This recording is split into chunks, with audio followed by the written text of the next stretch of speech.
Hello, I'm the Nostalgia Critic. I remember it so you don't have to. We've seen some really weird team-ups on this show, haven't we? We've seen Michael Jordan team up with Bugs Bunny, Columbus teamed up with a woodworm, a dog teamed up with a dolphin, even Whoopi Goldberg teamed up with a dinosaur. But by far, the absolute worst team-up ever is Whoopi Goldberg and the dinosaur. But Jean-Claude Van Damme and Dennis Rodman come in a close second. This is Double Team. Mary on the floor. She's looking freak, but she's much more. I mean, talk about a bizarre combo. Was there really a group of people out there who wanted to see these two together? Who was sitting around in their living room saying, "Gosh, you know what'd be great? World peace, no pollution, and that skittle-headed basketball player teamed up with the muscles from Brussels." Who the hell chose that? You? Mine is totally blank. I didn't choose anything! Well, whoever chose it, we got it. So, let's take a look at the team-up that nobody demanded. This is Double Team. So we start off with a quiet opening. For a monster truck rally. We see Van Damme playing a secret agent driving a truck full of plutonium out of the hands of the Iraqi terrorists. So that's where the weapons of mass destruction went. That is so 2003. We got explosions, gunfire, things getting crushed. I have to admit, it's actually a pretty good action scene. The only thing missing is, well, giving a crap. Van Damme hasn't said a line yet, so I don't really think there's any reason to care about him. Once he does say a line, then I'll know there's no reason to care about him. So, I can't wait to see what significance this has on the plot, or it was 100% pointless. 3 years later, that scene never gets mentioned again, so as usual, we're not supposed to give a Van Damme about it. Aw, nobody gave me a wake-up call. So it turns out Van Damme got married after that mission and is living happily with his pregnant wife. But then an old agent friend comes by and makes him an offer. Stavros is back, and we want him alive. And yes, this scene has been done so many times in other action movies, you can practically recite it word for word. So you know I'm retired. Come on, you're a hunter, Jack, admit it. You missed the game. For me, it's personal. You're the only guy who knows how he moves. This is your last shot. You know, I could forgive this movie if it came out in the 80s when everybody was doing this cliche, but this is 1997. Even Arnold was like, "Dude, that shit is old." In fact, it's so tired, we don't even get a scene where he thinks it over or talks to his wife. The next cut is literally him just on the mission. I mean, I guess, really? Do you need a scene where he talks it over? You know he's just gonna say yes. It's like asking a comedian if he can do a Charlie Sheen joke. You had me at hello. Move the seat up. It's a little tight in the rear. But it turns out our bad guy, played by Mickey Rourke, after 9.5 weeks, but before Sin City, so tough times. He's holding a gun to the agent friend after he got Van Damme on the assignment. By the way, I left you a present. Oh! What? Did he just lock himself inside the car? What kind of dumbass agent is this? Oh yeah, he's not looking back at the explosion because he just assumes the guy got out of the car. What's to look back at? It's not like he'd be stupid enough to not know how to open a door. No wonder they need Van Damme back. Half these agents can't even get past child-proof safety devices. Cut to Antwerp, where Van Damme enters into a cross-dressing bar. Why is it I get the feeling this is where we're gonna see Rodman? What a shot! Who does your hair? Siegfried or Roy? Well, this has been fun. It turns out Rodman is the weapons man that Van Damme is supposed to meet up with. Well, at least he doesn't dress, act, look, or hang out in any place that would be the least bit suspicious. Who's that? Rudolph? I may not have reindeer, but I do have the best elves in the business. You know, I have to admit, this is weird even by Rodman standards. I mean, this is the first movie he's ever done. Did he really just look at this script and say, "Ball gags on the wall, scuba diving, and leather, Jean-Claude Van Damme"? I feel this. Offense gets the glory. But defense wins the game. What a terrible basketball pun. But don't worry, folks. There's a lot more where that came from. Gentlemen, this is Delta One. Forget you've ever seen him. Well, it is Jean-Claude Van Damme. Forgetting him is pretty easy. He has information that Stavros will be surfacing tomorrow afternoon. Somewhere around here. So they look at their board game to figure out how to take out Rourke, and they get ready to make the hit. But Van Damme sees Rourke with his son and finds that he just can't pull the trigger with him watching, which gives Rourke plenty of time to fire back. So both Van Damme's men and Rourke's men start firing at each other.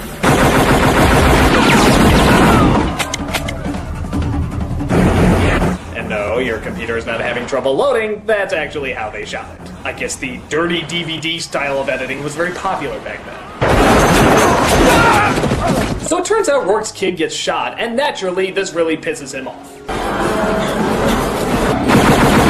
Really? He's firing while on one of the rides? You son of a wee! You shot my son, wee! I will have my revenge, woohoo!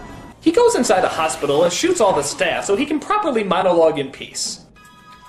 His favorite thing in the world used to be when he'd go riding his little pony on the weekends. Little horse gonna miss my boy. Can you speak a little louder? I can't hear your pretentiousness when you whisper.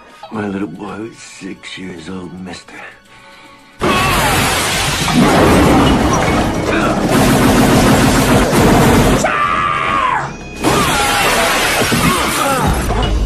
But Rourke puts a grenade in the baby's bed, giving new meaning to the term baby boomer.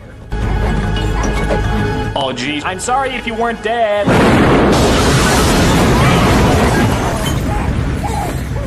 Poor baby. He's gonna go through his entire life with an incredible fear of fire and Belgians. So Van Damme wakes up on an island of all places, where a voice tells him what's going on. Quinn, Jack Paul. Born 1959.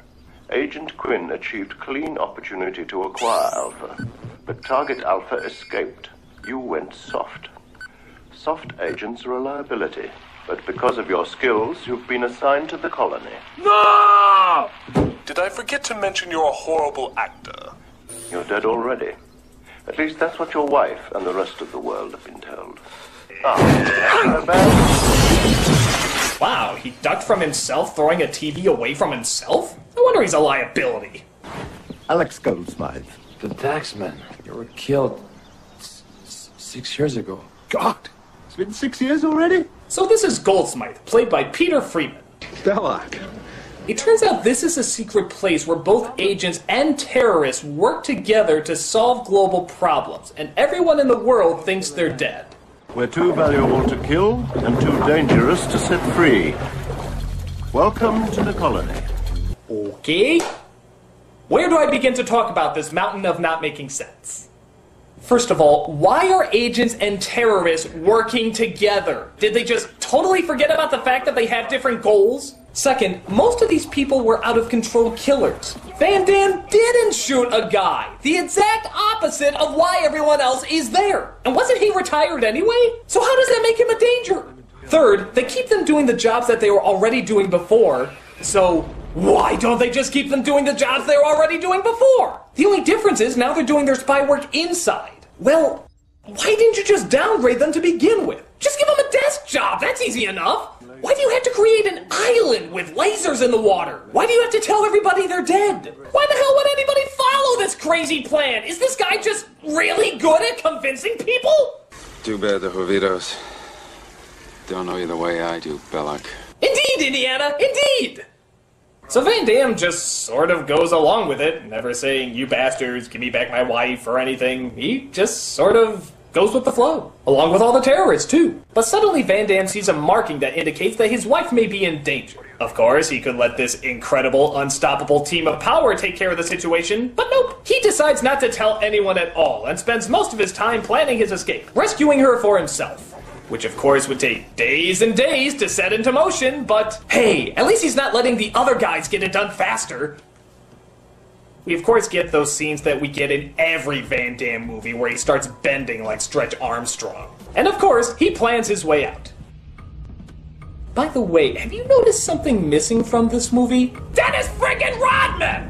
Even the poster shows him in the foreground like he's the main star, and yet we're 43 minutes in and maybe 5 of those minutes had Rodman in it. What, did he have a game to play? Maybe he got drunk again on Celebrity Apprentice, I don't know. But it turns out those lasers in the water do go off at one point, and that's when the plane flies by to drop off supplies, which makes case you wonder why they didn't just land and physically hand them the supplies to begin with. But who am I to say how to run a crazy island? I guess someone happened to be scuba diving at the same time, and he tries to stop him. Newsflash, dimwit. A plastic bag isn't gonna do much underwater. He already can't breathe! But Van Damme escapes and catches a ride on the plane that takes back the other cargo. He kicks their asses and gets them to fly him back to Antwerp, where finally we get to see Slushy Head again. Just a mere 47 minutes in. Yeah, I liked being left with the Belgian Waffle House never understanding what the hell he says. You bring cash? I'll pay you later. Oops, I just declared a 7-day cool-off period. Dead man don't get credit. I'll give you 3 CIA bank account numbers. Well, that's nice, but we don't have much use for a bank account number. I look at you, I see nothing but trouble. I kinda like trouble. So they jump out of a plane and get ready to land. Where are their parachutes, you're wondering? Oh, they have something even better than that. They land in a giant basketball. I am dead serious, a giant basketball. Now that's what I call hang time. And not only that, it doesn't bounce, and it seems incredibly easy to break apart. So, yeah, their bones would pretty much be liquid jello by this point. But in the movie world, it's a delightful little send-up. 2-pointer!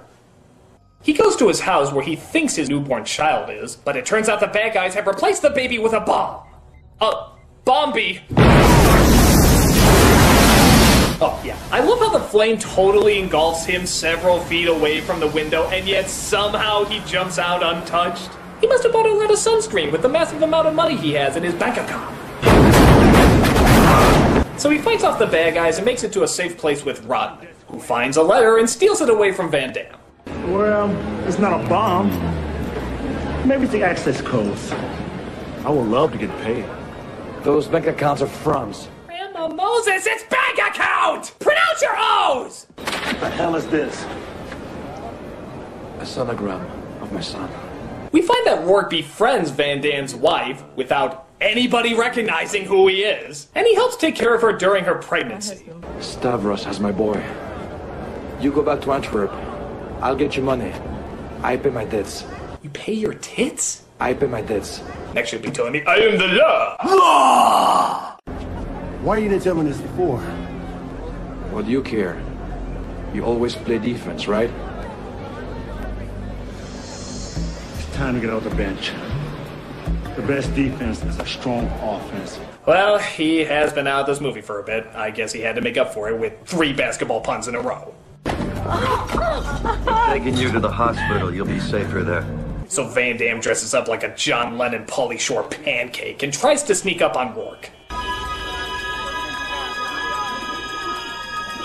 Quinn, no, that's what he wants! I'm bigger than Jesus! But Rourke has backup, and they have themselves another little shootout. He's up! He's in! I'll have to call it a 5-pointer. Yes! You played basketball! Please shut up!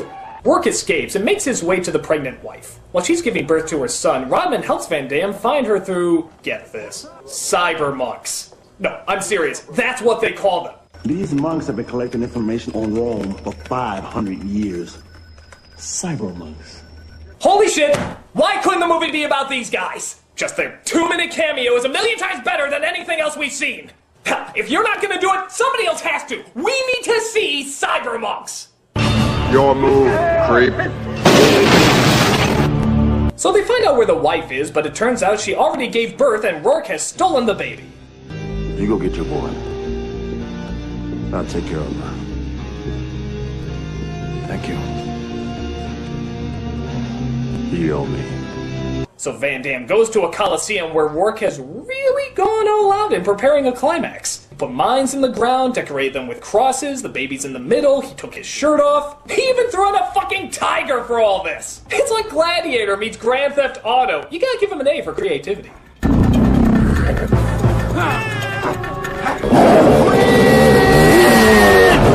Yeah, way to look after my wife, liar. So Rodman gets the baby out, who surprisingly doesn't cry despite the fact that he's on a motorcycle and right next to a tiger. But of course, Van Damme can't leave the score unfinished. Let's just get the hell out of this place. It's gonna blow. You take care of my son. I'll take care of Stavros. Wouldn't it make more sense if Rodman took care of the bad guy and you lived happily ever after with your loving family? Trust me, your ego is big enough to survive if you don't throw the finishing punch. So Van Damme and Rourke have a martial arts fight, stepping carefully not to hit any of the mines. But again, Rodman doesn't do what he said he would do. He comes back to help Van Damme, just leaving the baby on the ground. It's just a tiger-infested, heavily explosive coliseum of death. It's just like a Chuck E. Cheese. But thankfully, Balak comes to save the baby, and we see Rourke has messed up and stepped on one of the mines. Once he takes his foot off, he goes up in smoke. Oh!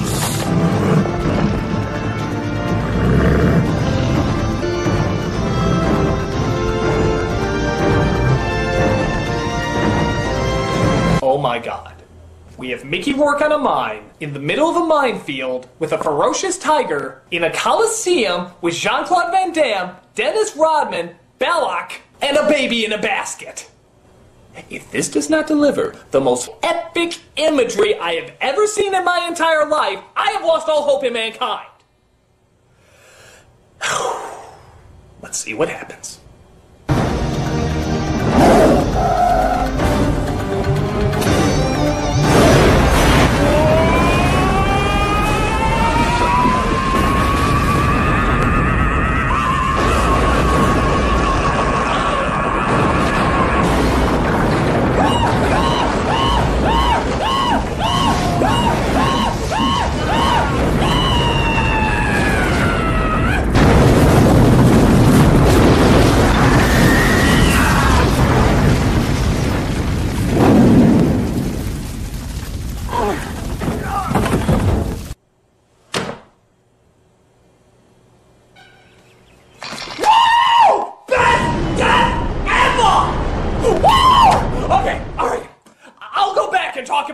Scene, but oh my god!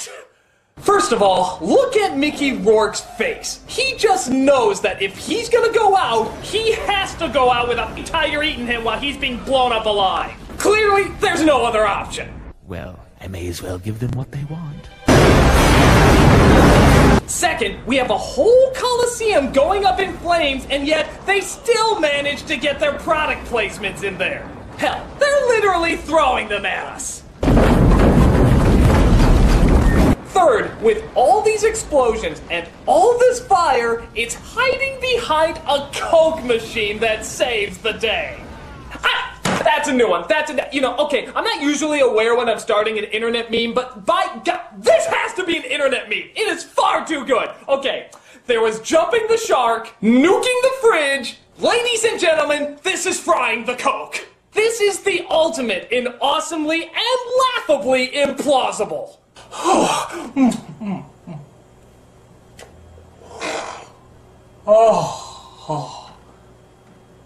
We might as well just end it here, folks. I'm not gonna top that. I mean, the movie pretty much does anyway. Balak says they're cool and they just go off their separate ways. He doesn't meet up with his wife or anything. But honestly, who wants to see that after this scene? I mean, just go out on that high note. So yeah, the rest of the movie is dumb and laughably silly, but it was totally worth it just for that moment. I want that image framed and put on my wall, it's that awesome. We mere mortals wish we could go out in such a cool way. So, if you want a stupid movie but with the mother of all endings, check this flick out. It's totally worth it just for that 1 minute of ecstasy. I'm the Nostalgia Critic guy, remember? I'm sure as hell not gonna get it.